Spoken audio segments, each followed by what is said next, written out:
अरे यार जाऊन दे ना खेळायला. लेक्चर चालू आहे. अरे लेक्चर चालू आहे.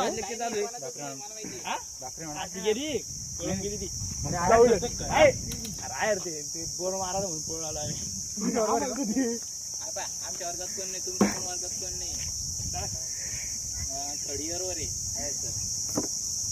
मैं इसकी वजह से बोल रहा हूँ तुमको, तुम चलो आते थोड़ी देर में आते. तू चल रहे. नमस्कार मित्रों, मेरा नाम है बंगाली बाबा और आप देख रहे डेली चैप्टर्स. तो मित्रों अभी 12 बज रहे हैं और मैं अभी कॉलेज जा रहा हूँ. हाँ ठीक है. मतलब कॉलेज का टाइम 10 बजे का होता है, पर मैं फिलहाल सुबह कुछ काम पे बाहर था आणि फिर ये लोग मेरे को पिकअप करने आए. आहे सर सेकंड इयर म्हणजे ऑफिस रिकमे आणखी ठेवू शकतो आपण जाय. हाँ पण आणायला गेल्यावर मग दिसून बरोबर हो गेम होता गेम होतोय. नाही होईना घ्यायला गेल्यावर मग होईन, मग भेटून जाईन बरोबर बॅट आपली सुखरूप. तिकडे त्या पोरींकडे ठेवून घ्यायची का? केमिस्ट्री लैब में. ठीक है, तो अभी पहले देखते हैं, पहले क्लास में जाते हैं, उसके बाद कुछ किया जाएगा.